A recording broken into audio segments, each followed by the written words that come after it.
Shalom. Hari ini akhirnya berdiri lagi di depan ini. Sedikit saya mau kasih kesaksian. Berapa hari yang lalu, kalau nggak salah hari Kamis ke Jumat ya, Kamis ya, Rabu ke Kamis. Saya selalu kalau Pak Ferdi bilang khotbah, saya bilang tunggu sampai buku kamu selesai, baru saya mau khotbah. Tapi kali ini saya nggak bisa tolak karena memang caranya Tuhan untuk saya harus berdiri di sini. Jadi hari Rabu malam itu saya lagi asik tidur di kamar sambil lagi ngetik-ngetik khotbah. Tiba-tiba Pak Ferdi dari luar, dari kamar makan masuk ke kamar. Dia seperti kayak mengerang kesakitan di dadanya. Sampai dia tidur di tempat tidur itu dia bergerak, dia nggak bisa kayak, saya bilang waduh tolak dalam nama Yesus, jangan sampai ini serangan jantung. Saya tolak. Tapi benar-benar itu saya ngelihat kondisinya dia pucat dan sakitnya luar biasa. Dan dia lama berbaring, untuk belok aja nggak bisa, saya nggak tahu mesti bikin apa. Saya cuma bilang Tuhan, saya percaya Tuhan semua yang terbaik dari Tuhan. Terus aja saya nggak tahu mesti bikin apa saat malam itu. Tapi saya berusaha tenang karena saya pikir saya harus tenang, nggak boleh dua-duanya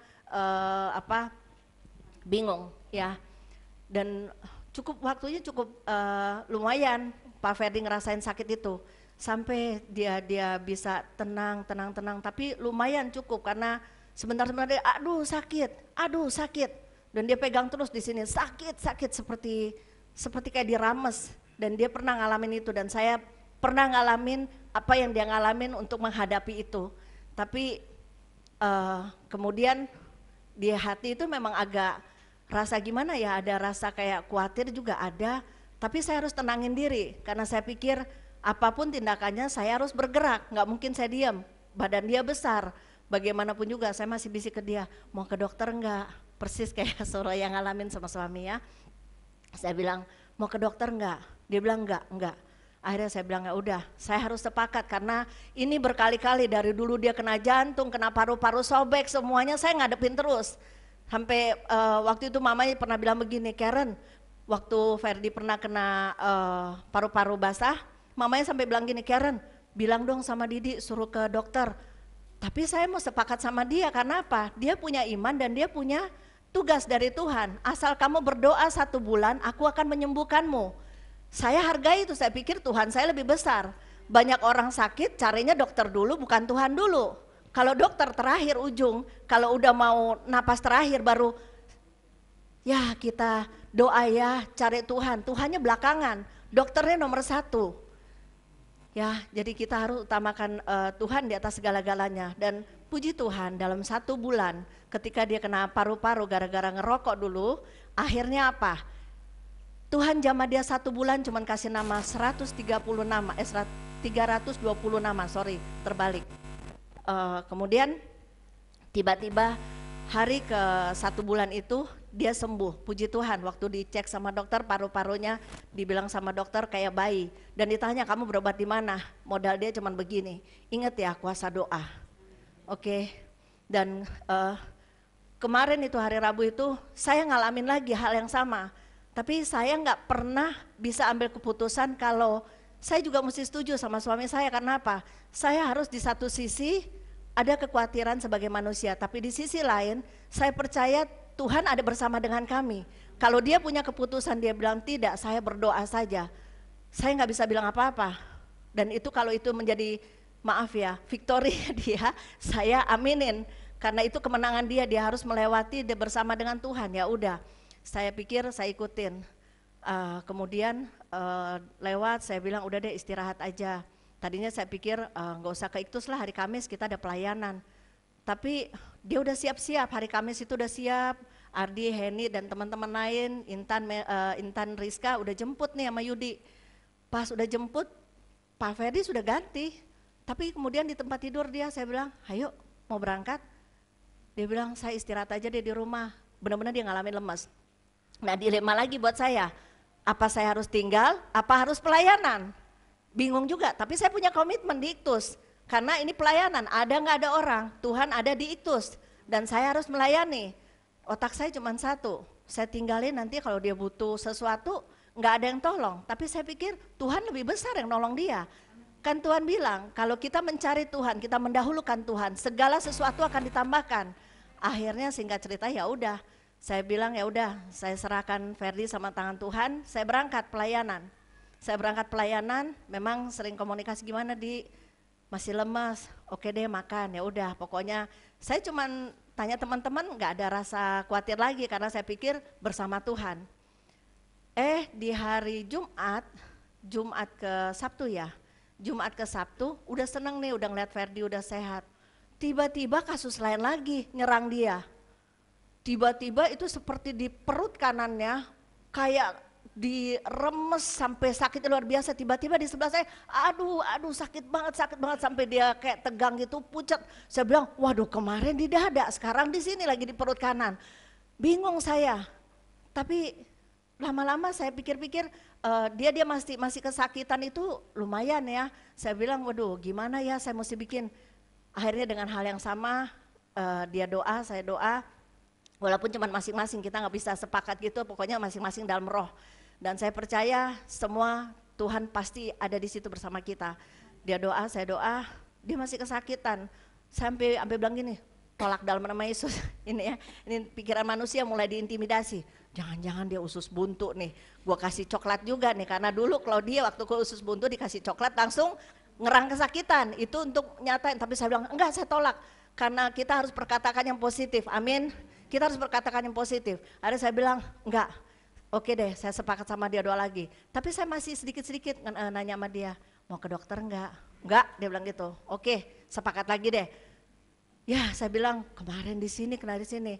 Akhirnya kita pikir-pikir berdoa, kenapa ya? Tapi Tuhan kasih jawaban.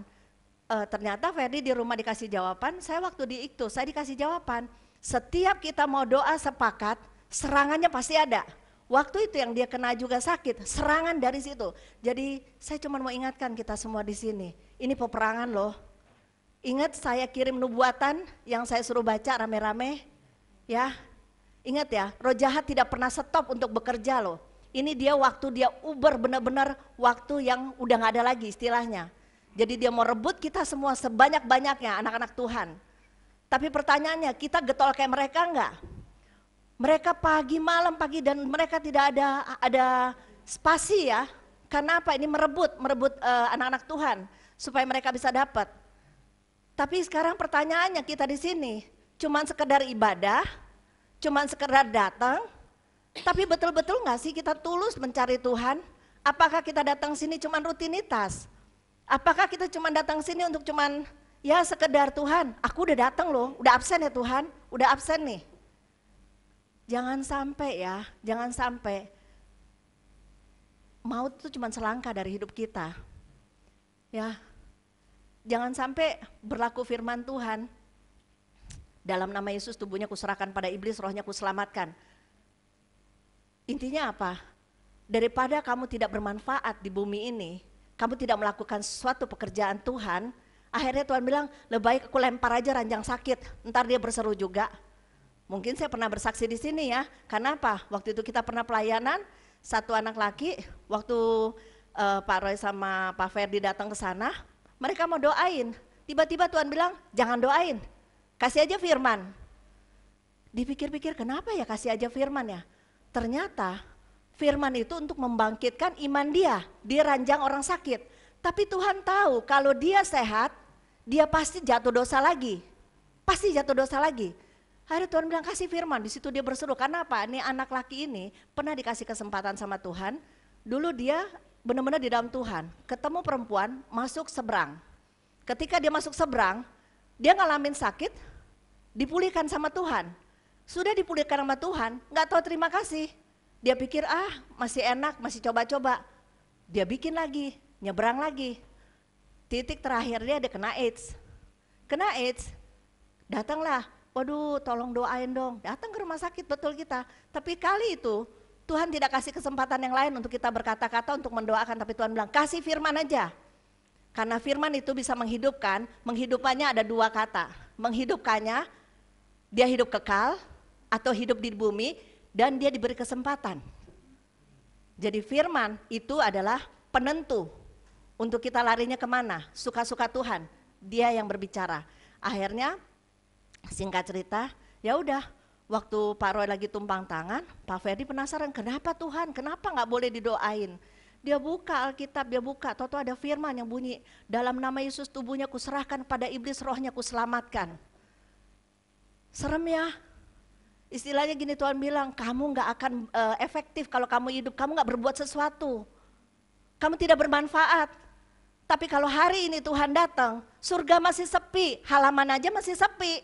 Gimana kita mau masuk kesempurnaan? Halaman aja masih sepi loh. Ya, Pak Fedi waktu itu pernah dibilang, hanya 20% dari muka bumi ini yang selamat. Artinya 80%-nya kemana? Yaitu Kristen ya Kristen, hidup suka-suka, dosa jalan terus. Tapi beribadah, masuk di dalam gereja, menyembah Tuhan nangis-nangis. Tapi keluar, seperti Pak Fedi ulang-ulang bilang, tidak ada perubahan sama sekali. Dan ini sangat menakutkan. Lihat, kita harus lebih giat daripada kuasa kegelapan yang ada di lautan. Mereka lagi mau menarik kita semua untuk kita bisa berglori di lautan, nangis bareng-bareng di sana. Karena satu hari, ketika kedatangan yang kedua kali Tuhan, orang-orang yang pengikut kuasa kegelapan, berikut sama kuasa kegelapan yang menyiksa mereka di neraka, mereka akan masuk sampai kekal. Mereka akan terkubur di api yang kekal. Kalian masih hidup loh, hati-hati dengan semua keputusan hidup kita ya. Perkatakan semua yang positif. Setiap kali saya tahu, kalau saya tanya sama Fedi, gimana Fer, udah enak. Tapi kan kita udah ngomongin tiap kali ya di mimbar ya. Dia selalu bilang, puji Tuhan enak.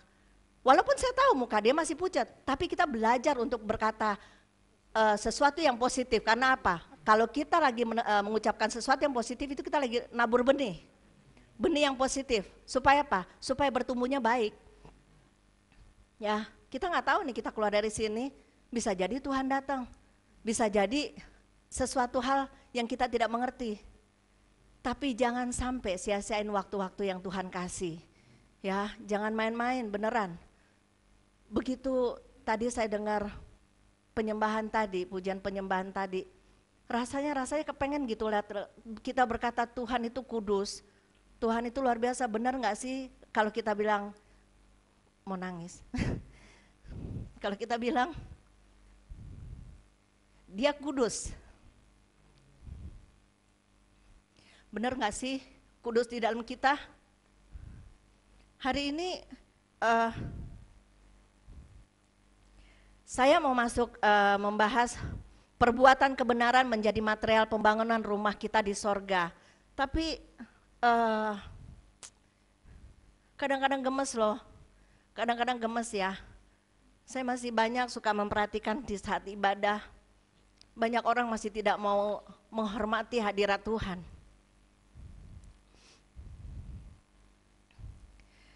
Aduh, terima kasih sama Tuhan aja ya, waktu nubuatan waktu itu Tuhan bilang, satu hari kita akan sulit sekali lebih dari sekarang ini untuk beribadah. Jangan dong sampai kalau kita dikasih kesempatan beribadah, kita suka-suka, kita nggak peduli. Ambil waktu ini benar-benar, lahap benar-benar apa yang Tuhan mau, mendekat diri benar-benar sama Tuhan. Lihat, waktu itu Tuhan bilang, gereja akan dipersulit, dan sekarang kita lihat, pro kontra terus, pro kontra. Ada yang membela walaupun dari seberang mereka masih punya hati, tapi pro kontra terus. Tapi tetap Tuhan sudah bilang, satu hari kita akan sulit untuk ibadah. Nah sekarang mumpung kita dikasih kesempatan, lihat, ketika kita mau doa sepakat aja serangannya luar biasa loh. Tapi mungkin buat yang merasa cuman begitu aja ibadah, mungkin dia juga masih fondasi Tuhan seperti yang Pak Fedi bilang, masih belum ada rumah, masih puing-puing. Boro-boro ada puing-puing kosong. Hati-hati. Saya tergerak dengan inspirasi waktu Pak Fedi bilang pagi hari Tuhan bilang waktu-waktu dia banyak yang hilang sama Tuhan. Padahal kan kalau saya lihat dia dari jam 2 pagi loh, malam kalau dia persiapin khotbah belum dengar suara Tuhan topiknya, tetap dia duduk sampai udah jam 12:30 dia frustasi, dia bilang, "Ker, saya tidur sementaran ya, jam 2 saya bangun, kamu bisa?" Tapi saya gak mau ngelarang loh, karena apa? Kekuatan pasti dari Tuhan. Dan benar-benar dia jam 2 dia bangun sampai dia khotbah sampai kalau kita ada doa sepakat pun dia bisa berdiri. Jadi jangan bilang di sini, aduh saya capek, aduh gue nggak bisa. Ya, karena apa? Karena saya lihat dari suami saya sendiri. Tapi lihat ya, dia udah melakukan banyak hal, tapi Tuhan bilang, rumahmu roboh, tinggal sedikit ya dia. Fondasinya cuma tinggal sedikit, artinya apa? Ada bagian komitmen dia yang dia tidak laksanakan dengan doa-doa dia. Dia dipanggil sebagai pendoa, tapi dia belum genapin. Ternyata rumahnya juga masih belum jadi. Nah gimana sama kita semua juga? Apakah kita juga sama? Apakah rumah kita sudah terbangun betul-betul? Ataukah rumah kita masih puing-puing? Ya, kalau kita mau masuk ke dalam kerajaan surga, bangun dulu yang di bumi. Bumi itu rumah kita ini gereja, gerejanya Tuhan. Start dari kita. Ini gerejanya Tuhan loh.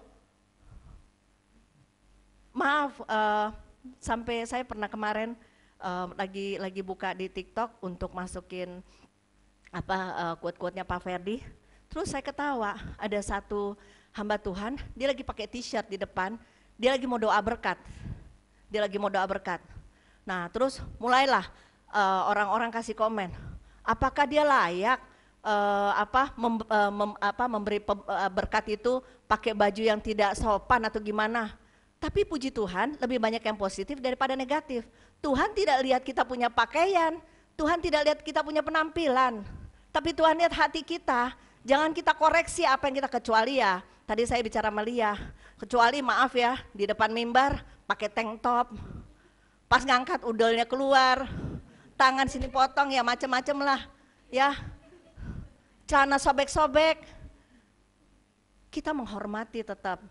Maaf saya kayak begini, sampai ada satu saya pernah sharing, ya orang bilang boleh gak sih kalau pakai kaos atau gimana, saya bilang kenapa, jangan sampai kita seperti ahli Taurat, di luarnya dibagusin banget, dibagusin seperti kuburan, tapi dalamnya penuh tulang belulang, ya, penuh kotoran. Lebih baik kita pakai pakaian sederhana, tapi kita memuliakan Tuhan. Tapi saya punya misi pakai ini, kenapa? Sulit kita menerjemahkan sama orang lain untuk bilang, Yesus pernah mati buat kita. Mungkin kalau kita orang-orang Kristen, kita sadar, ini ada duri di kepala Tuhan. Ini pikiran kita udah ditebus loh. Tapi pertanyaannya, yang sudah ditebus itu kita realisasiin gak untuk Tuhan? Hati-hati ya saudara, saya pingin banget di sini jangan meremehkan waktu Tuhan, betul-betul jangan meremehkan waktu Tuhan. Kalau kita lagi doa sepakat, sampai saya lihat gini ya di kesaksian yang nubuatan itu, mereka harus bersatu, Lucifer dia harus merangkul mereka semua untuk membangun satu kerajaan iblis untuk menghancurkan anak-anak Tuhan di bumi ini. Mereka bersatu semuanya. Nah kita diajarin sama Tuhan bergandengan tangan. Artinya Tuhan cuma mau bilang bersatu kuat ya, lawan si musuh itu supaya kita bisa menang. Kalau kita terpecah-pecah di sini, kita gak akan kuat. Seperti apa sih cara jalannya? Ya kayak gini, saling mendoakan, saling mengingatkan, saling menjadi berkat. Ya puji Tuhan, saya habis sharing yang waktu itu udah banyak yang mulai pasang statusnya untuk kemuliaan nama Tuhan ya. Kita sudah membagi-bagi berkat supaya orang lihat, jangan cuma lihat kalau di sini muka marah, taruh di status lagi, ngutuk-ngutukin orang, taruh di status lagi. Malu loh, malu. Orang cuma bilang kita anak Tuhan kok kayak begitu statusnya. Status yang sehat-sehat dong. Kita ini penginjil loh. Kita mau dibilang prajurit apaan? Ya maaf ya, kenapa saya buka begini? Karena judul khotbahnya, perbuatan kebenaran menjadi material pembangunan rumah di sorga. Kalau kita mau benar-benar bangun rumah kita di sorga, harus kebenaran yang kita jalani di tempat ini. Kebenaran itu bukan cuma sekedar kita tahu firman seperti ahli Taurat, tapi ahli Taurat benar namanya juga ahli. Dia ahli dalam Taurat, tapi dia menyalibkan Yesus. Intinya cuma Tuhan mau kebenaran itu benar-benar kita intim sama dia. Benar-benar intim. Ya, intim seperti apa sih? Seperti kayak gak ada hari esok. Aduh, kalau gue ada ibadah, gue datang terus benar-benar gue pengen nyatu sama Tuhan. Ntar alasannya, ya enggak dong kan mesti ada doa pribadi, lepas pribadi. Jadi gue juga mesti menyendiri di rumah. Giliran lagi hari biasa, enggak pusing mau nyendiri atau enggak. Giliran lagi ibadah, mau menyendiri di rumah alasan. Ini menakutkan sekali loh. Kita boleh tertawa di sini, tapi ini menakutkan iman kita. Nggak main-main, ya. Jangan kita manipulasi Tuhan. Tuhan itu tidak bisa dipermainkan.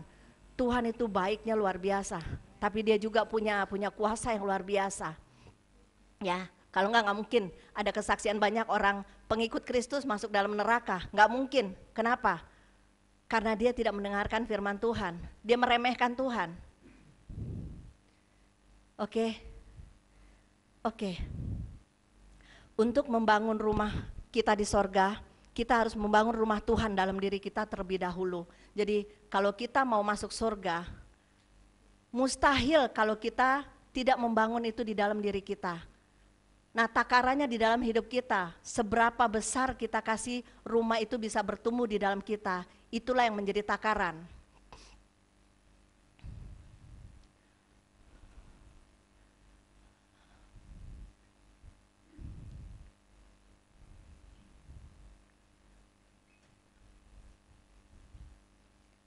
Oke, kita lanjutkan. Rumah yang dibangun di dalam kita ini, arsitekturnya harus Tuhan sendiri. Oke, nggak bisa manusia yang membangun dengan cara sendiri. Banyak orang, dia membangun rumah Tuhan dengan cara dia. Oh, jam segini gue mau doa, jam segini gue mau begini, maunya gue. Nggak ada maunya Tuhan. Tapi sebenarnya di firman Tuhan, Tuhan sudah menetapkan waktu-waktu itu. Dan sudah Tuhan gambarkan semua cara membangun rumah Tuhan yang benar. Dan Dia adalah arsitekturnya, Dia yang punya surga, Dia yang punya bumi, Dia yang ciptain bumi, Dia yang punya surga. Berarti kita yang di bumi harus materialnya dari surga, bukan materialnya dari bumi. Kalau kita pakai material dari bumi, rumah kita hancur. Seperti tadi, sepertinya kita udah aktif banget sama Pak Ferdi, kita udah aktif. Tapi ngeri ya kalau sampai Tuhan masih ingetin bilang, ada yang roboh, ya, ada yang roboh.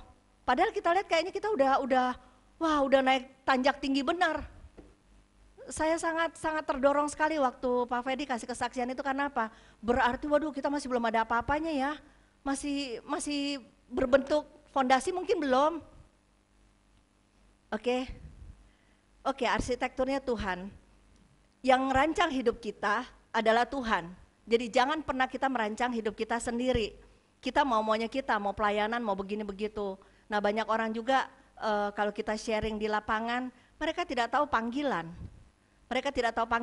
Yang mereka cuma tahu, oh gue bisa ibadah di sini, gue bisa ibadah di sana, kan ada Tuhan di mana-mana. Kan Tuhan bisa gue datang di sini di sana.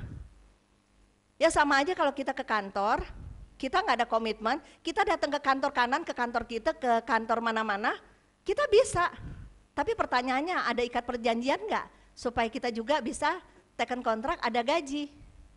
Nah, kita harus punya komitmen di satu tempat ladang Tuhan, supaya kita bisa berkarya di ladang itu. Supaya kita bisa menghasilkan buah, dan buahnya itu bisa dinikmati ladang-ladang lain. Pertanyaannya, sudah benar nggak komitmen? Tahu nggak sih bahwa kita ditetapkan di satu tempat? Itu ucapan kita loh. Ya, itu nasar loh. Nasar itu kan firman Tuhan kan bilang kita yang dengan sukacita mengucapkan pada Tuhan. Tapi betul, tapi Tuhan atur kita.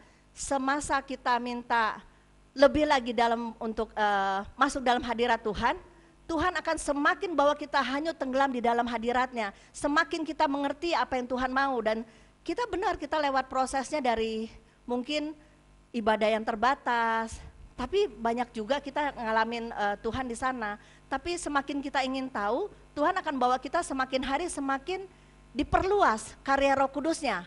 Ya, yang tadinya karya Roh Kudus cuman dipersempit dengan cara ikut tata aturan, begini, selesai.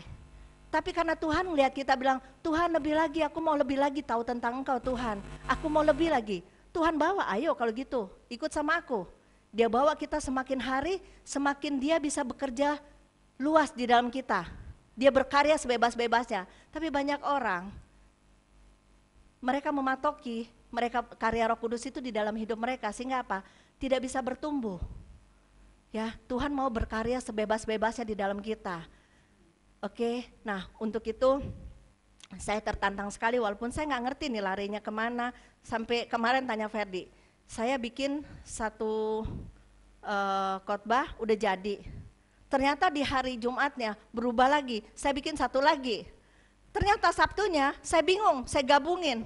Ternyata lagi duduk tadi, tambah lagi ini sama ini saya bingung karena ada yang saya catat sini, ada yang di sini. Jadi kalau sampai buka-buka agak lama, tolong mengerti ya, karena nggak mudah. Karena kalau kita mau nyampaikan kepada jemaat, kita juga nggak boleh mengajarkan sembarangan. Karena apa? Benih yang Tuhan kasih, kalau saya taburnya salah, berarti benihnya jadi salah, jemaat akhirnya bertumbuhnya jadi salah. Jadi harus hati-hati betul karena benih ini harus kita tabur dengan benar, benih yang dari sorga. Makanya saya minta Tuhan tolong saya untuk bisa menerjemahkan. Oke, Tuhan yang merancang kita, coba lihat di Yesaya 55 ayat 8. Oke, sebelumnya saya yang bantu deh kalau belum keluar. Oke, silakan Yuni. Yesaya 55 ayat 8. Sebab rancanganku bukanlah rancanganmu, dan jalanmu bukanlah jalanku. Demikianlah firman Tuhan. Amin. Rancanganmu bukan rancanganku, jalanmu bukan jalanku. Artinya semuanya, maaf ini bunyi apa? Ya, kita kembali lagi. Yesaya 55 ayat 8, sebab rancanganku bukan rancanganmu dan jalanmu bukanlah jalanku. Demikianlah firman Tuhan. Jalan Tuhan, rancangan Tuhan, bukan rancangan kita. Jika saudara memakai arsitektur dunia, rumahmu tidak akan pernah bisa terbangun. Karena Tuhan memiliki dan merancang sorga. Hikmat manusia tidak akan bisa dipakai untuk membangun rumah Tuhan dalam diri kita. Ya, kalau kita pakai arsitektur dunia aja, lihat ya, ada satu gedung di Jalan Kuningan atau Sudirman, itu pakai arsitektur loh, tapi gedungnya bisa miring. Ya, arsitektur dunia bisa gagal, tapi arsitektur Tuhan itu sempurna. Kalau kita mau membangun satu kerajaan atau kerajaan Tuhan atau rumah Tuhan di dalam diri kita nggak bisa pakai arsitektur dunia, pakai akal pikiran kita, pakai perasaan kita, tapi harus semua dasarnya adalah Yesus. Ya, dasarnya adalah Yesus dan arsitekturnya Dia. Jadi kalau kita mau pakai semua material untuk membangun rumah kita di sorga, kita harus minta dari Tuhan. Bagaimana cara mintanya? Kita harus punya hubungan intim sama Tuhan. Kalau kita nggak punya hubungan, nggak mungkin bisa kita bangun rumah itu dengan sempurna. Amin. Oke, manusia, kita lihat ya, kalau rancangan manusia itu aktif, gereja semua, rumahnya dibangun. Kita kan semuanya pasti punya rumah di sini, amin. Semua punya rumah. Tapi kadangkala juga rumah itu bisa jadi berhala juga. Rumah yang kita bangun, waduh bagus taruh gucinya sebelah sana. Ini lemari esnya sebelah sini, aduh nggak enak nanti kelihatan kalau kayak gini. Ini lemari esnya bagus, jadi kalau orang lihat lemari esnya bagus, waduh pasti belinya mahal. Kita mulai ngerancang semuanya, ini arsitektur dunia ya. Apa yang bisa kita lihat enak di mata kita, tapi tidak di mata Tuhan. Tapi ada juga yang orang-orang yang merasa rohani, waduh rumah saya mesti dipasangin salib, gambar Yesus gede-gede di rumah kita, dan semua harus ornamennya rohani, tapi hatinya bobrok. Ya, dia cuma mempercantik lingkungan supaya orang lihat dia adalah pengikut Kristus. Ini arsitektur dunia. Dia membangun rumahnya sendiri tapi bukan rumah di dalam diri dia, tapi di lingkungan yang bisa dilihat mata. Ini arsitektur dunia. Jangan sampai kita terikat sama dunia, akhirnya apa? Kita pakai pola pikir kita, ini tidak pernah terbangun rumah yang di dalam Tuhan. Dan kita harus benar-benar membangun rumah itu di dalam Tuhan. Oke? Material yang dibutuhkan dari perbuatan kebenaran, kalau kita memakai material dunia, maka rumah di bumi yang kau perbagus, tetapi rumah rohani akan menjadi roboh, ya. Kadang juga sekelihatan rohani, maaf ya, di gereja, bukan kita mendiskriminasi tempat ibadah lain, tapi ada juga berhala-berhala yang bisa masuk di dalam rumah Tuhan. Makanya terkadang kita kalau mau ikut Yesus, dulu saya juga banyak sekali pertentangan ketika saya mau masuk gereja yang dimana karya Roh Kudus tidak dibatas. Itu pertentangannya luar biasa, saya bilang terlalu fanatik, terlalu begini, terlalu begitu. Tapi saya merasa juga bertumbuh, bukan berarti tidak ada Yesus di dulu yang waktu saya ibadah di tempat lama. Tapi semakin hari, semakin ketika saya makin penasaran, Tuhan akan bawa saya semakin hari untuk lihat sesuatu yang lebih berbeda. Ya, kalau saya cerita panjang lebih baik singkat aja. Ya, jadi di rumah Tuhan yang sama-sama menyembah sama kita juga masuk berhala-berhala. Bukan cuma berhala yang kita tahu tentang patung atau apa, bukan cuma itu. Terkadang ornamen-ornamen yang akhirnya bisa menyaru sepertinya rohani, tapi justru ornamen ini seolah-olah kalau tidak ada ornamen, kita nggak bisa berjumpa dengan Tuhan. Ya, jadi akhirnya sampai banyak orang juga waktu kita lagi pelayanan pembersihan, di mana-mana banyak salib, di mana-mana banyak salib. Kenapa? Karena supaya roh jahat nggak lewat. Tuhan, roh jahat bukan takut sama salib loh, tapi karya di atas kayu salib itu yang menjadi supaya orang ketika lihat, oh dia pengikut Kristus. Jangan sampai kayak waktu itu Pak Ferdi bilang yang ada satu hamba Tuhan, dia lagi mau masuk ke satu rumah, toto di sini lagi berantem kebun binatang mulutnya. Apakah di sini masih ada mulut yang kebun binatang? Itu material bobrok namanya. Oke, tidak ada kebenaran. Membangun rumah Tuhan itu harus ada kebenaran. Kebenaran itu tidak ada yang bertentangan dengan apa yang Tuhan mau. Jadi kalau masih ada hal-hal yang kayak gitu, itu harus disingkirkan semua. Ini material-material ini seperti rayap ya. Kalau kita bangun rumah kan ada kualitas ya. Bata yang bagus, bata yang murahan, batako, makanya batako. Kalau kita di rumah tuh pakai batako. Digeduk sekali, cuman sedikit. Waktu itu saya punya rumah, kacanya udah kropos. Jadi udah kita pikir budgetnya cuma segini, udahlah abangnya lagi pukul, totonya bolongnya lebih gede. Waduh, ini budgetnya luar biasa nih, keluarnya jadi mengembang. Dan bukan di situ aja, efeknya kemana-mana. Karena apa? Ini bahan yang murah. Ya, kalian mau kasih bangunan untuk Tuhan, bahan yang murah, yang sedang atau yang bagus. Ya, kalau kita cuman bahan yang cuman biasa, ya istilahnya gak usah ikut Tuhan tuh gak usah serius banget deh, itu bahan yang biasa. Biasa-biasa aja, gak usah terlalu fanatik. Kenapa? Karena ya kita yang penting kita percaya Yesus, pasti diselamatkan kok. Tidak pasti diselamatkan, udah banyak kok dikasih tahu sama Pak Ferdi, khotbah di sini. Hidup kita bukan cuma sekedar selamat, tapi pastikan kita harus mengejar kebenaran itu. Dan kebenaran itu yang akan memerdekakan kita, amin. Kalau kita mau punya bangunan yang kokoh, yang kuat, kasihlah material yang bagus. Bikin rumah Tuhan itu yang terbaik karena dia bertahta di dalam hidup kita. Oke, maaf nih saya carinya di kanan kiri karena bingung. Oke, kita coba lihat di Roma 12 ayat 1 ini sih umum ya.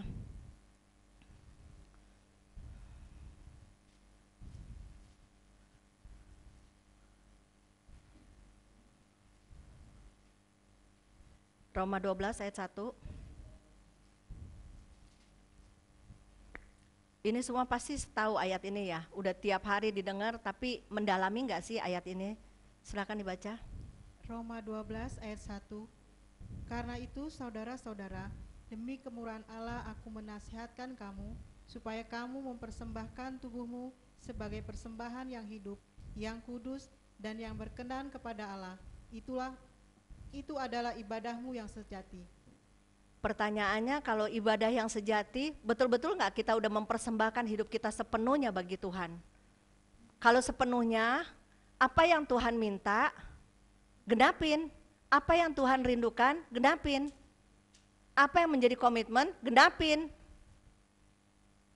Ya, sebenarnya Tuhan tuh, maaf ya, seperti kita bikin Tuhan seperti pengemis gitu loh. Ayo deh, sebentar aja doa sama aku, ayo dong sebentar aja, seperti pengemis gitu. Padahal sebenarnya kita yang harus mengemis sama Tuhan, karena kita mau masuk kerajaannya. Tapi seolah-olah Tuhan harus mengemis sama kita. Ayo dong datang ke rumahku, jangan terlambat ya. Berulang-ulang kali, saya ingetin di sini, waktu pernah kita ibadah di satu tempat, kita udah mau mulai, tapi hujan deras dan jemaatnya paling cuma 2-3 orang, tapi Tuhan bilang mulai, aku sudah ada di sini. Artinya, kalau kita komitmen di jam yang tepat, Tuhan sudah ada dan Tuhan tunggu itu. Ini komitmen kita loh. Ke depan saya ngucap syukur ya, mungkin kalau di tempat lain mereka sudah punya waktu untuk latihan segala macam. Tapi luar biasanya walaupun dengan singkat teman-teman di sini, puji Tuhan bisa menyenangkan hati Tuhan. Tapi perbaiki lagi, lebih baik lagi. Amin. Karena apa? Ini bukan permintaan saya, tapi Tuhan pernah berbicara. Masalahnya Tuhan berbicara. Jadi apa yang Tuhan pernah bicarakan, saya bagikan. Kalau kita datang, kita bisa ya kalau mau pesta kawin, buru-buru dong cepetan kita berangkat nih. Naik mobil ini aja udah gini, buru-buru. Ke gereja, bentar dulu masih bikin alis. Bentar dulu lipstik gue di mana ya? Yang bapak-bapak jam gue di mana ya? Gue lupa ya. Ya, bisa nggak sih persiapan bila perlu pagi-pagi kita sudah mempersiapkan diri supaya apa? Ketika kita berangkat ke gereja nggak terlambat. Nggak apa-apa 3 jam dulu kita udah nyampe sini, puji Tuhan Eyen 6:30 udah nyampe. Udah nyalain AC, makanya saya bilang kalau Eyen yang datang kita rasa kayak dikutup, karena apa? Dia udah mulai dinginin semua. Tapi puji Tuhan, ya ibadahmu yang sejati. Jadi kalau kita mau benar-benar kita benar-benar memberi persembahan yang terbaik buat Tuhan, pertanyaannya kita duduk di sini nih, tiap minggu kita ketemu muka sama muka nih. Benar nggak sih kita bisa duluin Tuhan? Terkadang nggak usah dipanggil deh, yang di luar nggak usah dipanggil, datang aja masuk langsung. Waduh, sebentar lagi mesti ibadah. Bila perlu kalian semua deh yang ingetin. Ayo dong, mulai. Kita bilang nih jam 10.15, ayo mulai. Ya, jangan melulu yang kita aja yang ingetin. Tapi kalian semua hamba Tuhan, kita saling mengingatkan, kita saling bergandengan tangan loh. Kita gandengan tangan, kita komitmen bilang sama Tuhan, Tuhan saya siap untuk menyenangkan hati Tuhan. Tuhan kami siap memberi yang terbaik, kami mau pesta sama Tuhan. Benar nggak pesta itu terjadi di sini? Benar nggak Tuhan bisa nikmatin? Oke, kalau mau memberikan persembahan yang terbaik ibadahmu, 3 jam juga nggak apa-apa, datang lebih awal. Ya. Kita harus kembali ke gereja kasih yang semula. Saya lihat dulu kalau kesaksian kayak hamba-hamba Tuhan yang dulu-dulu, itu orang ibadahnya baru mulainya pagi, jam 4 dari macam-macam negara itu bisa datang semuanya, mereka ngantri depan pintu gereja. Karena mereka begitu rindu ingin ibadah, karena begitu sulitnya untuk ibadah. Ya, di Cina saya punya videonya. Mereka saking rindunya kepengen ibadah sama Tuhan, tapi kalau mereka sampai ketahuan pengikut Yesus dibunuh. Sampai akhirnya mereka pernah dapat satu Alkitab, mereka bisa robek-robek ganti-gantian untuk membaca. Di sini apa? Ada yang bawa Alkitab, ada yang menghargai Tuhan, ada yang melihat firman Tuhan, karena terlalu gampang dapat semuanya. Akhirnya apa? Ya udah, Android aja, ya seperti saya gini, tapi saya emang agak susah, kalau enggak saya bawa kertas, jemaat bilang, waduh bugem, itu khotbahnya berapa lembar, karena susah. Saya karena supaya enggak lupa, saya masukin firman-firmannya juga, jadi kayak banyak, tapi sebenarnya sih enggak juga. Ya, orang-orang di daerah-daerah sekarang ini lagi revival loh, dari seluruh dunia kita lihat ya, di macam-macam di Instagram, kita mau lihat di mana sosial media, lagi revival loh, Tuhan lagi bergerak, Roh Kudus lagi bergerak. Kita bergerak juga gak sih? Ada gak sih kerinduan kita juga bergerak untuk pekerjaan Tuhan? Ada gak sih kita berkorban? Ya, saya kemarin hampir saya bilang begini, tolak dalam nama Yesus. Sampai saya bilang ini, Tuhan jangan dulu dong panggil Ferdi. Tapi pun kalaupun sampai harus begitu, tolak dalam nama Yesus ya. Sampai pun harus begitu, kita tetap harus bergerak karena pekerjaan Tuhan belum selesai. Roh jahat tidak pernah stop loh, mereka bekerja, mereka bikin. Nah ada pertanyaan, gak apa-apa ya sambil masukin untuk membangun rumah Allah, tapi kita juga sambil menerangkan mengenai maksud dari kita baca nubuatan itu. Seperti mereka bikin aksesoris di bawah lautan. Mereka bikin aksesoris itu yang disebut barang tumpah sebenarnya. Tapi banyak orang yang menulis mungkin dia tidak mengerti sampai di situ, itu sebenarnya barang tumpas. Barang tumpas itu juga bisa mempengaruhi pertumbuhan rohani kita. Makanya dibilang di situ kan, kita jadi nggak bisa berdoa, nggak bisa baca firman. Kenapa? Karena ada barang tumpas di wilayah kita. Ya, makanya dibilang kan, waktu bikin gelang, kalung itu berubah nanti jadi ular. Kalau kita lihat di dalam pelepasan, ular itu lambang dosa. Dosa itu macam-macam. Dosa itu luas. Kalau dibilang dia pakai tiba-tiba berubah jadi kalajengking. Kalajengking itu penyakit yang terutama kalau kita lihat itu namanya kanker. Ya. Nah, banyak orang pakai ini untuk kesehatan. Iman kita mulai dibelokin sama roh jahat.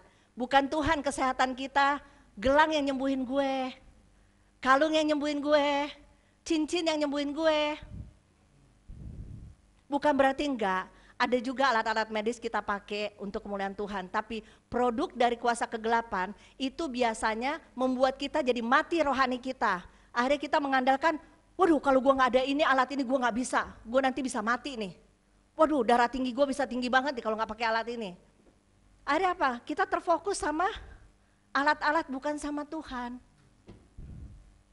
Ya, balik semua iman kita itu produksi-produksi di bawah lautan. Mereka lagi masuk untuk ke rumah-rumah supaya orang makanya saya juga koreksi kalau saya pakai kalung atau apa, jangan sampai ini mempresentasikan kuasa kegelapan. Saya juga harus berdoa dong. Makanya saya bilang, aduh berarti doa-doa dulu deh semua. Tapi ya puji Tuhan itu yang disebut barang tumpas. Bukan berarti tidak boleh pakai gelang, bukan berarti tidak boleh pakai anting, ya. Tapi yang dibikin oleh kuasa kegelapan itu biasanya mematikan rohani, itu yang disebut barang tumpas. Ya, jadi makanya kenapa kita kalau mau pembersihan bukan cuman pembersihan orang bilang gini, bisa nggak datang ke rumah kami? Kita bilang oh nggak akan. Kalau orangnya nggak dilayan kita nggak akan mau pembersihan. Kenapa? Percuma kita pembersihan di rumahnya orangnya nggak diberesin. Roh bisa pindah ke mereka.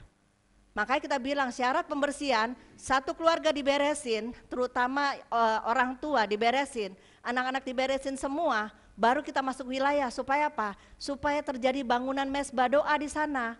Kalau ada barang tumpas itu salah satunya yang diceritakan di dalam nubuatan itu. Tidak akan bisa bertumbuh karena ada barang tumpas di sana. Ya, itu menjadi kekejian bagi Tuhan.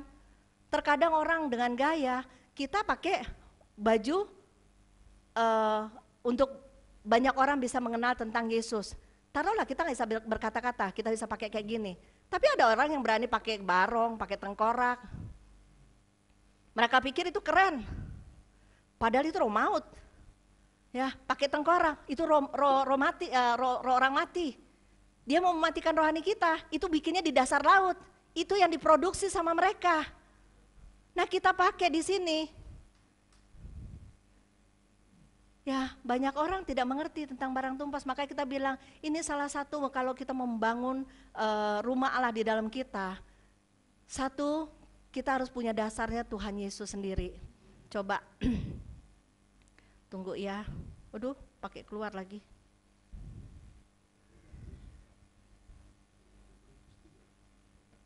Maaf ya, ini kenapa dia keluar.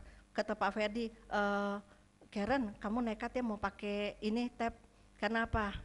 Terkadang bisa hilang-hilang dan sekarang saya alamin betul-betul, saya bingung bagaimana caranya untuk mengembalikannya. Tapi nggak apa-apa, pelan-pelan ya, sabar ya semuanya. Orang sabar dikasih Tuhan dan kita juga belajar bersabar karena Tuhan mau bicara tapi Tuhan tahu anaknya ini lagi berantakan caranya, bingung. Nah lo benar-benar hilang. Dalam nama Yesus saya lagi bongkar kuasa kegelapan dan coba menghalangi untuk tidak bisa buka. Oke, saya lihat dari sini aja deh. Coba kita buka di 1 Korintus 3 ayat 16.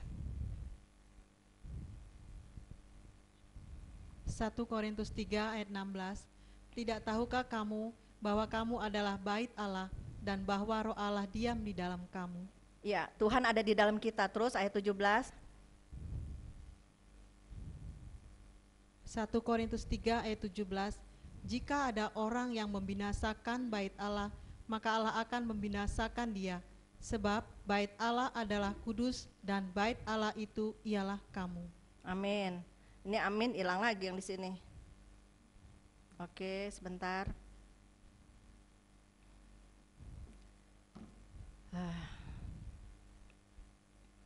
Oke. Bait Allah kudus dan Allah tinggal di dalam kita. Coba kita lihat di 1 Korintus 6 ayat 19 sampai 20. 1 Korintus 6 ayat 19. Atau tidak tahukah kamu bahwa tubuhmu adalah bait Roh Kudus yang diam di dalam kamu, Roh Kudus yang kamu peroleh dari Allah, dan bahwa kamu bukan milik kamu sendiri. Ya, Roh Kudus bukan milik kita sendiri, tapi tubuh kita adalah milik Kristus. Jadi kita nggak semena-mena, gue maunya ke sini, gue maunya gitu, gue mau kehendak. Banyak orang terlalu sibuk pelayanan ke sini ke situ. Oh, komitmen nih di satu tempat, perginya ke sana ke sini. Giliran ada masalah, tolong dong. Nah, kita nggak diutus ke satu tempat, kita main berperang seenaknya di luar sana. Giliran ada masalah, itu bisa selesai, nanti kita balik ke sana lagi. Ya. Kita harus punya komitmen yang tepat. Tuhan yang memilihkan tempat buat kita, bukan kita yang memilih. Bukan kita yang mau seperti di sini, seperti Pak Ferdi. Dia nggak mau jadi gembala, tapi dia nggak bisa punya kehendak. Karena apa? Tuhan bilang bukan milikmu, dirimu, milik aku. Akhirnya mau nggak mau dia mesti menjalankan pengembalaan ini. Kalau mau dibilang di itu saja sih enak. Orang datang, pelayanan, selesai, tumbuh aja masing-masing di gereja. Tapi kayak begini nggak bisa. Kita nggak punya kehendak. Jangan kehendak kita yang kita kendalikan di luar dari kehendak Tuhan. Amin. Oke.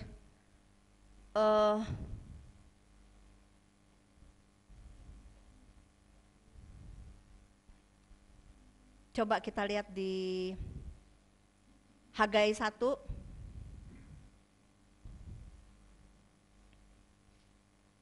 Jadi Hagai ini Nabi Allah yang dipakai sama Tuhan. Ini lucu loh. Ini saya udah siapin, saya bilang gini, saya lihat dari dua sisi, Hagai, Daud. Tapi kemarin saya dapatnya lain, nggak nyambung sama mereka. Ininya mati, balik lagi ke Hagai. Saya bilang, aduh Tuhan, saya bingung, makanya saya bilang kalau disuruh khotbah, saya nggak tahu, tapi saya mau ikutin cara Tuhan aja. Oke, Hagai ini jadi waktu itu bangsa Israel itu kan dia mengalami pembuangan dari Babel, dan ketika mereka kembali, mereka mulai suam, mereka hidup seperti biasa, tidak peduli dengan bangunan rumah Allah. Kemah suci, mereka tidak membangun itu kemah suci. Padahal udah begitu banyak mereka coba waktu membangun itu banyak halangan sekali. Tapi ketika mereka kembali, mereka jadi malas-malasan. Tapi Tuhan pakai Hagai untuk mengingatkan mereka untuk membangun kemah suci itu lagi. Supaya apa? Supaya mereka juga mengalami terobosan. Karena ketika waktu mereka mulai santai-santai, seperti semuanya jalan tertutup. Mereka hidupnya suka-suka. Mereka hanya membangun rumah mereka sendiri, tapi tidak membangun rumah Allah, itu jadi reruntuhan. Coba deh baca aja deh Hagai 1 sampai 4. Hagai 1 ayat 1. Pada tahun yang kedua zaman Raja Darius, dalam bulan yang ke-6, pada hari pertama bulan itu, datanglah firman Tuhan dengan perantaraan Nabi Hagai kepada Zerubabel bin Seltiel, Bupati Yehuda, dan kepada Yesua bin Yozadak, imam besar, bunyinya. 2. Beginilah firman Tuhan semesta alam. Bangsa ini berkata, sekarang belum tiba waktunya untuk membangun kembali rumah Tuhan. Nah, terus? Hagai 1 ayat 3. Maka datanglah firman Tuhan dengan perantaraan Nabi Hagai, bunyinya. Hagai 1 ayat 4. Apakah sudah tiba waktunya bagi kamu untuk mendiami rumah-rumahmu yang dipapani dengan baik, sedang rumah ini tetap menjadi reruntuhan? Nah, lihat ya, mereka pikir mereka udah nyaman, udah semua.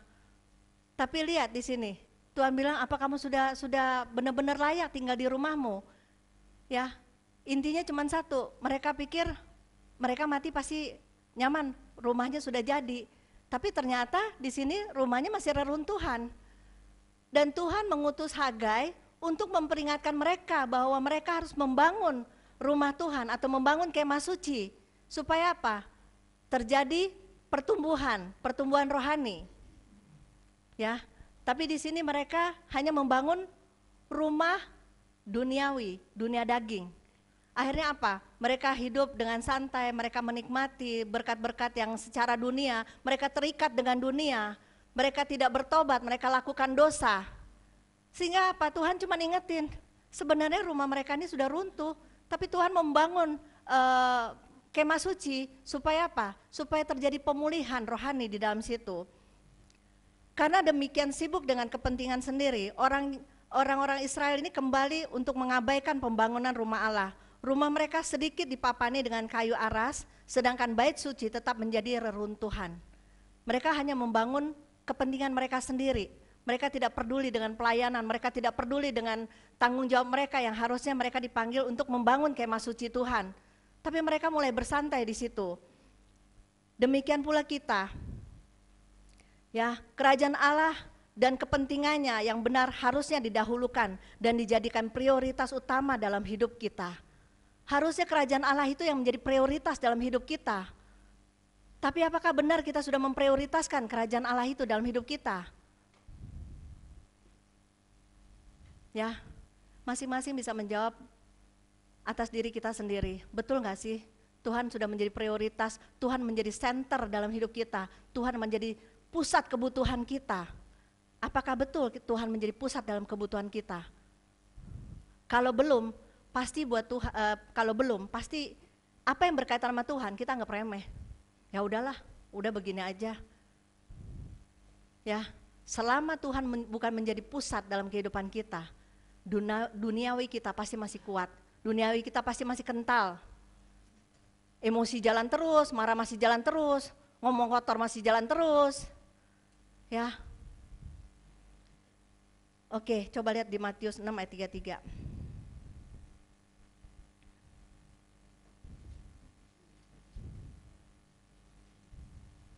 Matius 6 ayat 33. Tetapi carilah dahulu kerajaan Allah dan kebenarannya, maka semuanya itu akan ditambahkan kepadamu. Cari dahulu kerajaan Allah, segala sesuatu ditambahkan. Banyak orang dunia cari kepentingannya dulu, baru cari kerajaan surga. Kepentingannya didahulukan, kerajaannya dibelakangin. Kalau ada masalah baru kerajaannya mau di depan-depanin, tapi udah keburu, ini kayak gini nih istilahnya. Ini kita lagi mau atur batu yang benar, tapi kita udah cari, kita punya batu-batu duniawi dulu, ini material-material yang salah. Kita udah bangun semua keinginan kita. Tapi Tuhannya terlambat. Ini yang dibilang rumah tidak kokoh, roboh. Tidak bisa terjadi bangunan rumah yang utuh di dalam kita. Karena apa? Ini material yang salah. Ya, ini material yang benar maksud saya, tapi yang kita isi material yang salah dengan cara kita mendahulukan kepentingan kita. Bukan berarti nggak boleh kerja, bukan berarti nggak boleh ini dan itu. Di kerjaan pun kita bisa jadi berkat, tapi prioritas kita. Banyak orang lebih bilang, aduh tapi nggak bisa nih gue, aduh gimana ya, aduh untuk Tuhan. Coba taruh jam 4 pagi ada, Pak datang ke sini ya, Bu datang ke sini, ada 4 miliar nih. Wah nggak usah bilang doa fajar, jam 3 pun udah berangkat, jam 2 kalau bisa. Karena apa? Ada kepentingan, karena kita mau memperluas kekayaan kita. Kerajaan Allahnya entar dulu. Pas mau ke gereja nih, oke kita ke gereja, baru mau haleluya, Pak harus datang sekarang karena ini kita akan tanda tangan dan ini miliaran. Waduh, ombang-ambing. Akhirnya ya sudah Tuhan mengerti ya, permisi. Sadis loh, sadis kita sama Tuhan. Ya, sadis kalau kita kayak begitu sama Tuhan. Kita pikir kita biasa-biasa aja, tapi kita anggap Tuhan murahan. Kita anggap Tuhan tidak ada sesuatu yang spesial. Saudaraku,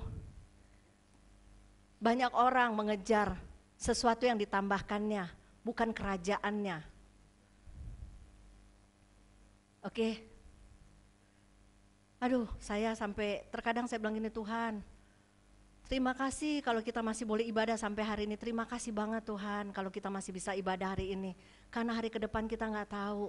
Bahkan kemarin saya lagi iseng dengar PBB punya agenda di tahun 2030 di mana satu agama, satu mata uang, satu kepercayaan itu sudah di dalam agenda PBB dan itu sudah disiarkan 2030. Tapi pasti jalannya mesti dari sekarang digenapin. Ya, Roh jahat lagi rancang loh, Mereka lagi bangun satu pertahanan yang kuat loh. Kita ngaku anak Tuhan, pertahanan kita nggak kuat, hancur kita.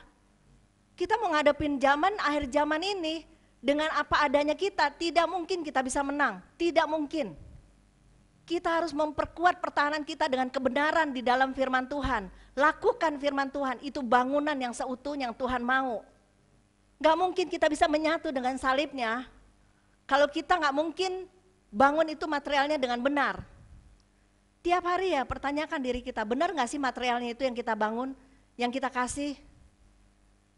Saudara, saya cuma minta satu, duluin Tuhan deh, duluin Tuhan dong. Ya, pelayanan jangan males-malesan.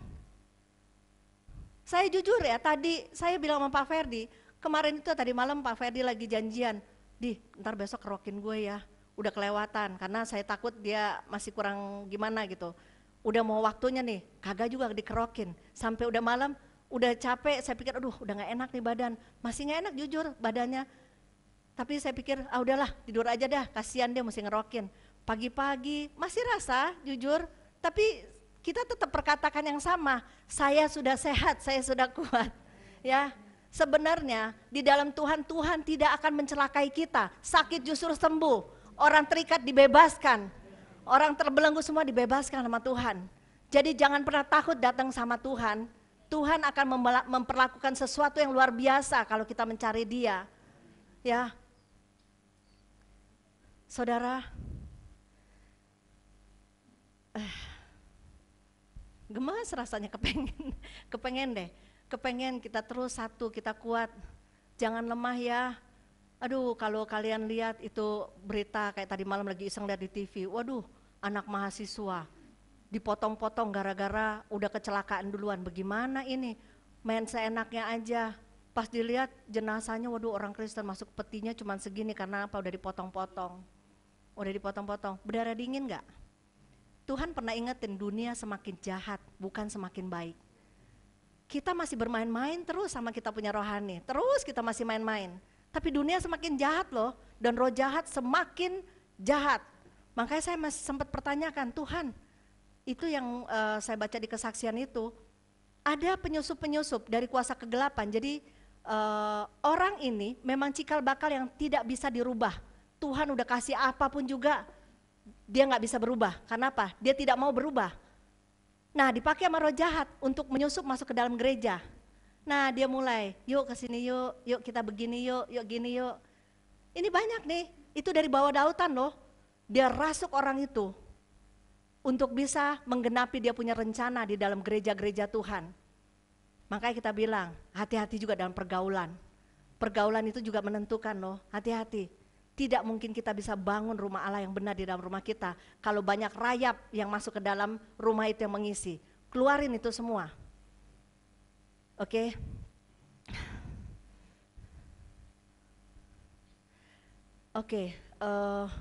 Orang yang tidak membangun mezbah Tuhan di dalam hidupnya, apapun yang dikerjakan semua pasti sia-sia. Karena apa? Itu kan firman Tuhan yang tadi sebelumnya, cari dahulu kerajaan Allah, segala sesuatu ditambahkan. Sia-sia kok, sia-sia semuanya. Coba lihat ya di dalam Hagai 1 ayat 6 sampai 11, pelan-pelan nih kita baca. Hagai 1 ayat 6, kamu menabur banyak, tetapi membawa pulang hasil sedikit. Sedikit ya. Kamu makan, tetapi tidak sampai kenyang. Ya. Kamu minum, tetapi tidak sampai puas. Ya, terus. Kamu berpakaian, tetapi badanmu tidak sampai panas. Ya, terus. Dan orang yang bekerja untuk upah, ia bekerja untuk upah yang ditaruh dalam pundi-pundi yang berlobang. Pundi-pundi yang berlobang. Kita udah sekeras apapun kita mau kerja dari pagi sampai malam, selama tidak ada hidup di dalam kebenaran, bolong. Engkau kerja sampai capek, tidak ada yang tertampung. Baru keluar duit, waduh udah mesti bayar ini, baru keluar duit kayak belalang pelahap gitu, mesti bayar ini, baru keluar duit, mesti ke sana. Kenapa? Kenapa kita nggak ngerti sih? Tuhan udah kasih tahu, cari kerajaan Allah, segala sesuatu ditambahkan tanpa kita minta. Ya, ini sia-sia nih. Kerja dari pagi sampai malam semua bolong, pakai pakaian merasa tidak hangat segala sesuatu. Kita mencari semua sesuatu yang sia-sia, kita kumpulin dalam hidup kita, tapi kita nggak pernah kumpulin firman benar-benar di dalam hidup kita untuk benar-benar kita menyatu dengan Tuhan. Sia-sia loh, sia-sia. Ya, dimanapun kita berada, saya sharing sempat kemarin sama teman-teman, dulu Pak Ferdi waktu masih kerja di apartemen, dia kalau datang pagi 7:30, orang belum datang dia masih pergi doa, bukan banggain suami ya, tapi saya punya rema atas cerita dia juga waktu kita masih pacaran. Dia duduk di bawah pohon, untung pohonnya juga nggak ada binatang, kalau nggak bahaya juga. Dia duduk di situ, dia nyanyi, dia baca firman, ntar jamnya kerja dia masuk. Jam kerja dia masuk, ntar kalau jam makan siang, saya bilang gini, Di, lu nggak makan? Enggak ah, dia masuk lagi di bawah pohon itu, dia doa lagi. Sampai saya bilang, ini orang aneh juga ya.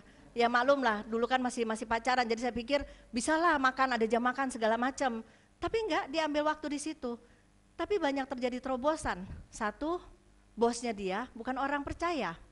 Anaknya bermasalah karena dia tiap hari ngeliat Ferdi berdoa semua, akhirnya Ferdi punya waktu untuk bisa share sama dia.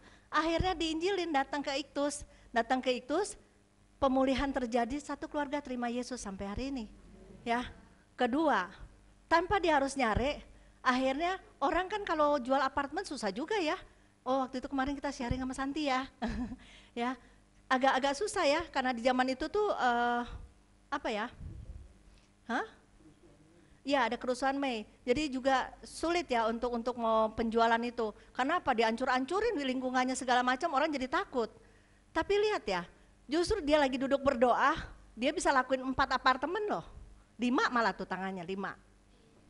Cuman duduk berdoa, dia nggak ngejar, tapi Tuhan kasih. Karena apa? Tuhan lihat dia cari dulu kerajaan Allah, segala sesuatu ditambahkan. Di mana dia jalan, dia cari jiwa. Di mana kita jalan, kita cari jiwa dong. Ya, jangan sampai kita cuman punya HP, punya semua, buka aja di dalam sini aja. Kita kalau nyampein firman kagak. Tapi kalau teman-teman aja ngobrol, gosip, bikin grup lain, lebih tertarik loh grup-grup dunia daripada grup-grup rohani. Nggak eksis di grup rohani. Amin, amin. Bisa nggak sekali-sekali bagi gitu? Saya perhatiin, kadang-kadang saya perhatiin. Jarang ya di grup satu ini bagiin firman. Cuman kita tahu siapa-siapa aja yang bisa bagi. Nggak susah kok, cuman mindahin copy paste masukin ke sini dan jadi berkat. Dan kita juga bisa sebarin semua, padahal di Chosen ini wadahnya luar biasa loh, banyak loh. Kita ada blog, WordPress, kita ada Instagram, bukan cuman punya Chosen tapi punya youth punya ada, kita di TikTok ada, bahkan saya suka ngeliat di Soroya, di teman-teman lain juga, Lina bantuin untuk bikin video, dan itu semua sangat memberkati. Dan yang waktu itu Pak Ferdi bilang, ada satu orang mau bunuh diri, tapi waktu dia baca quote yang singkat, dia bilang, gak jadi bunuh diri, ya. Tapi kita sudah menyelamatkan, walaupun cuma satu orang, tapi satu surga tepuk tangan. Bisa gak sih kita bergerak yang sama, bagi-bagi dong semuanya. Percuma, lihat ya, maaf nih, di kisah nubuatan itu juga dibilangkan, wah ada yang main-main game ya atau apa ya, kayak gitu ya, main-main yang elektronik. Nah kita, biar anak-anak diam kasih game. Ini produk neraka kalian lagi kasih, tapi di dalam gereja. Bahkan maaf ya, ada hamba-hamba Tuhan, pendeta berdiri di mimbar, terikat sama game. Kenapa kita tahu? Karena kita juga pelayanan di Iktus Ministry. Dan mereka cerita, terikat sama game. Bagaimana sama jemaatnya? Berkat turun ke mimbar, mimbar jemaat. Salurannya kotor, dia tidak mempersiapkan diri, dia bagiin semua jemaat jadi seneng game. Kenapa saya bilang begini? Karena kita pernah satu kali Pak Ferdi khotbah di satu gereja, gembalanya itu berzina. Gembalanya berzina, kemudian waktu Pak Ferdi diundang khotbah, lagi ngomong tentang tidak boleh ada kata perceraian. Ada satu main angkat tangan, wah kalau gitu Pak Ferdi yang berkatin saya. Ditanya sama Ferdi kenapa? Karena dia lagi bawa perempuan yang satunya, karena istrinya meninggalkan dia, sudah kawin lagi dan dia mau kawin sama perempuan ini. Rasanya dia bilang Pak Ferdi gak fair. Tapi Pak Ferdi tetap aja kebenaran tetap kebenaran. Kita nggak memusingkan kata-kata dia. Ternyata selesai habis khotbah, turun dari mimbar, pengerjanya bilang begini, Pak Ferdi, maaf ya kalau tadi ada jemaat yang gitu. boleh dibilang sebagian besar jemaatnya ngalamin hal yang sama. Kenapa? Gembalanya begitu. Istrinya belum meninggal, dia sudah tinggal sama perempuan muda. Sampai istrinya meninggal. Sekarang gembalanya pun udah meninggal. Berkat turun ke mimbar, mimbar ke jemaat. Nah kalian main, kadang-kadang minta pendapat dari orang-orang dunia, dikasih dari orang-orang dunia, perkataan-perkataan yang tidak menguatkan, akhirnya apa? Ah ya sudahlah, ya sudahlah. Ya, lingkungan bisa membentuk kita. Kalau lingkungan itu sehat, itu akan membentuk rohani kita sehat. Tapi lingkungan yang tidak sehat bisa merusak semua. Dan akhirnya apa? Ketika masanya Tuhan datang, material itu belum siap. Lihat di sini. Ya, kerja. Sampai kapanpun juga nggak ada hasil. Nggak ada hasil karena sumbernya aja nggak dicari. Berkatnya doang yang dicari, sumbernya Tuhan. Makanya kalau kita tahu sumbernya Tuhan, cari Tuhan dulu. Kalau minggu nggak ada penghalang atau apapun, kalau kerja ya kayak misalnya Pak Wismar, maaf, di tengah laut nggak mungkin, sorry ya turun dulu mau ke Chosen, nggak mungkin. Ya, ya kapalnya kalau nggak bawa ke sini, nggak mungkin. Pak Dharma juga ya, nggak mungkin dia bilang, oh sorry mam aku turun dulu mau ke Chosen, ntar balik lagi bawa kapalnya, nggak mungkin. Tapi dia bisa jadi berkat, dia berdoa juga sepakat. Dia tahu di jam yang sama, walaupun dia ada kerjaan, tapi di hati kita bisa, saya isi juga walaupun gini. Kita bisa. Ya, tapi sebisa mungkin saat kita ada bisa ibadah, datang Tuhan menghargai loh. Jangan kita tipu-tipu Tuhan. Bisa ibadah tapi bilang, aduh sorry nggak bisa nih, saya lagi ada ini, ada itu. Terkadang acara keluarga lebih penting. Keluarga sendiri aja masih sebagian bisa terhilang. Tapi kita nggak jadi terang, kita nggak punya keinginan untuk keselamatan bagi mereka. Kita pergi ke keluarga, oh ya ada acara, oke kita pergi ke sana. Tapi sebenarnya mereka juga lagi terhilang. Material dari mana ini? Oke, ayat 7. Hagai 1 ayat 7. Beginilah firman Tuhan semesta alam. Perhatikanlah keadaanmu. Ya, perhatikan keadaan kita. Coba langsung ke 9. Hagai 1 ayat 9. Kamu mengharapkan banyak, tetapi hasilnya sedikit. Ya. Dan ketika kamu membawanya ke rumah, aku menghembuskannya. Ya. Oleh karena apa? Demikianlah firman Tuhan semesta alam. Oleh karena rumahku yang tetap menjadi reruntuhan, sedang kamu masing-masing sibuk dengan urusan rumahnya sendiri. Ini firman Tuhan loh. Hagai diutus dan ini perkataan ini dititip sama Tuhan melalui Hagai. Ya, serem gak sih? Oleh karena rumahku yang tetap menjadi reruntuhan, sedangkan kamu masing-masing sibuk dengan urusanmu sendiri. Oh sorry gue gak bisa pelayanan nih, gue lagi ada urusan nih, gue ada job nih, gue ada kerjaan nih. Selama kita masih bisa mendahulukan Tuhan, dahulukan Tuhan. Rugi kita sendiri kok. Gak usah Tuhan harus memelas sama kita. Kita yang harus memelas sama Tuhan, malu. Kita yang harus memelas sama Tuhan, jangan Tuhan. Nanti pada saat kita tutup mata, seperti yang Pak Ferdi pernah doain 2 orang, yang satu Tuhan bilang aku akan menjemput. Kalau aku yang menjemput, itu Tuhan bilang aku yang menjemput, pasti selamat. Tapi yang satu lagi waktu kita doain, aku melepaskan apa yang dulu menjadi milikku. Jangan sampai Tuhan melepaskan kalian karena kalian tidak peduli sama Tuhan. Kalian tidak peduli dengan kebenaran.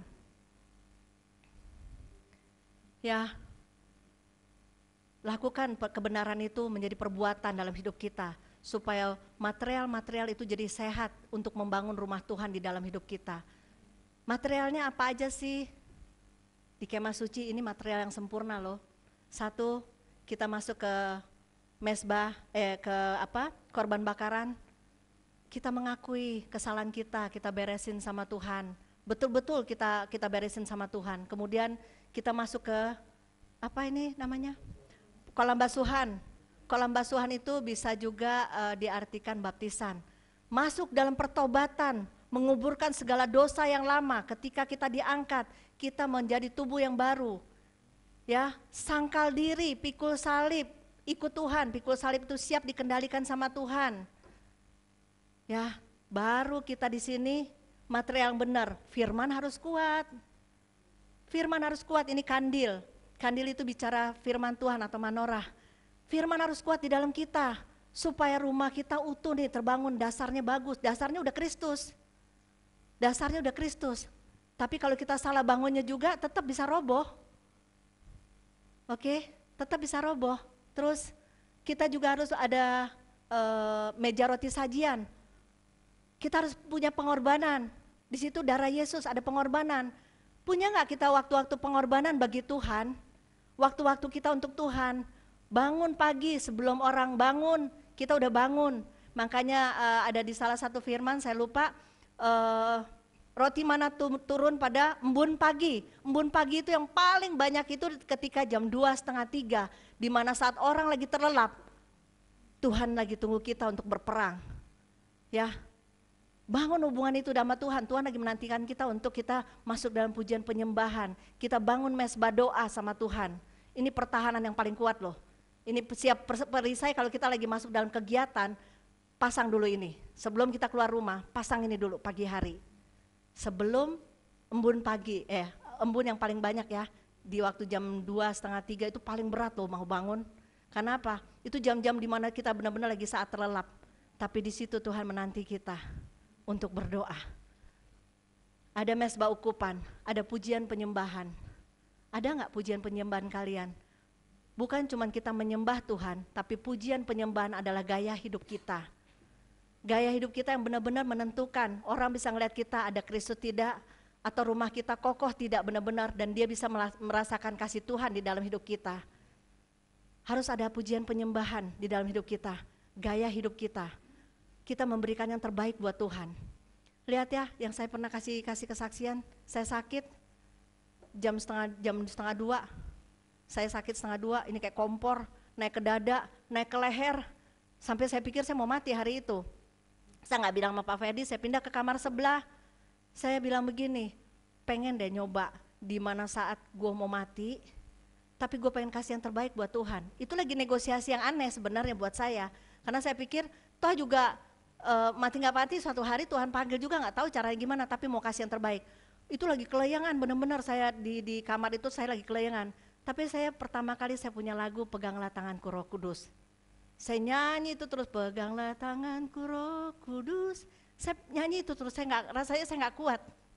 Minta pegang terus, tiba-tiba dari situ mengembang mulai lagu lain, tuh tiba-tiba saya nari, saya nggak sadar udah 5:30 pagi dari jam 1:30 pagi. 5:30 saya udah lihat, waduh udah mulai ada roti bunyi, sari roti itu kan, bunyi kan dia punya sari roti itu kan, tat, saya bilang, udah pagi juga ya. Tapi yang saya baru sadar, dari situ saya ngalamin pemulihan, itu saya kena GERD. Itu sampai dokter analis, dokter spesialis loh, udah kasih obat ini obat itu nggak sembuh-sembuh. Ternyata cuma masuk dalam hadirat Tuhan, itu yang menyembuhkan saya sampai bisa berdiri. Bahkan kita waktu itu pergi ke Pekalongan sama Henny, sama teman-teman Iktus, kita ke Pekalongan itu saya masih bisa makan sembarangan loh. Karena saya nggak boleh sedikit kena santan atau apa, itu kayak kompor di leher saya, di dada ini rasa kayak ada api, panas banget. Tapi saya ngalamin kesembuhan ketika pagi itu saya berjumpa sama Tuhan. Tuhan cuma mau ingatin ketika kamu masuk dalam hadiratku, kita ngalamin pemulihan. Amin. Tidak peduli untuk membangun hubungan dengan Tuhan, sibuk urusan pribadi, mencari kesenangan dunia, hidup suka-suka, melayani Tuhan, tetapi alhasil tidak memperdulikan perasaan Tuhan. Semua sia-sia. Apa yang kita kerjakan di sini kalau semuanya kita tidak memperdulikan perasaan Tuhan, sia-sia. Ya. Oke, coba lihat ini udah jam berapa sih? Saya bilang sama Pak Ferdi mungkin saya cuma setengah jam, saya nggak bisa punya bahan. Ini aja udah hilang di sini. Saya taruh wordnya paling depan ya, karena saya nggak ngerti. Tiba-tiba bisa hilang di sini, saya nggak ngerti nyari juga nggak temu. Tapi saya dapat yang firman yang sebelumnya. Tapi ya puji Tuhan. Oke, coba buka di Hagai 1:10. Ini udah mau ujung terakhir kok. Hagai 1:10. Hagai 1:10. Itulah sebabnya langit menahan embunnya dan bumi menahan hasilnya. Ya, berkat-berkat tertutup semua, jalan-jalan untuk itu semua tertutup terus. 11. Hagai 1 ayat 11. Dan aku memanggil kekeringan datang ke atas negeri, ke atas gunung-gunung, ke atas gandum, ke atas anggur, ke atas minyak, ke atas segala yang dihasilkan tanah, ke atas manusia dan hewan, dan ke atas segala hasil usaha. Lihat, nggak ada mesbah doa, tidak ada kehadiran Tuhan di dalam hidup kita. Semua berkat-berkat tertahan karena mereka mengabaikan bangunan rumah Tuhan. Jadi kalau kita mengharapkan cuman berkat, kalian akan sia-sia. Tadi dibilang bolong. Jadi boleh capek deh kerja secapek-capeknya, nggak dapat hasil apa-apa kok. Ya, kita nggak kerja di sini, kita ikut ministry full time kok. Tapi Tuhan pelihara kita sempurna. Tuhan bisa kasih kekuatan buat kita sampai hari ini, tapi nggak pernah satu hari pun kita tidak makan. Oke? Oke, kalau kita benar-benar membangun mesbah Tuhan yang benar, pasti terjadi pemulihan. Coba lihat di Hagai 1 ayat 8. Hagai 1 ayat 8. Jadi naiklah ke gunung, bawalah kayu dan bangunlah rumah itu. Maka aku akan berkenan kepadanya dan akan menyatakan kemuliaanku di situ. Amin. Firman Tuhan. Ketika kita membangun mesbah Tuhan di dalam hidup kita, semua pemulihan itu akan terjadi. Apapun yang kita doakan pasti akan tergenapi. Tapi intinya satu, bangun betul-betul mesbah di dalam hidup kita. Bangun hubungan intim kita dengan Tuhan. Beri material-material yang sehat, yang dari sorga, yang berasal dari firman. Bukan material-material dunia yang kita kejar. Itu semua akan menjadi bolong. Kalian capek bikin apa aja, pasti ujung-ujungnya bolong capek. Dan bukan cuman bolong, kalian juga bolong masuk neraka gitu aja. Ya, tapi kalau mau masuk ke surga, materialnya harus benar, dasarnya adalah Yesus. Yang terakhir, saya lagi cari nih yang dimana Yesus yang sebagai dasar, tapi saya lupa, bisa bantu.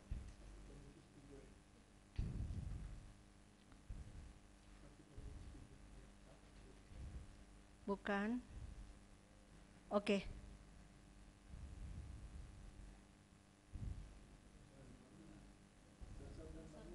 Iya.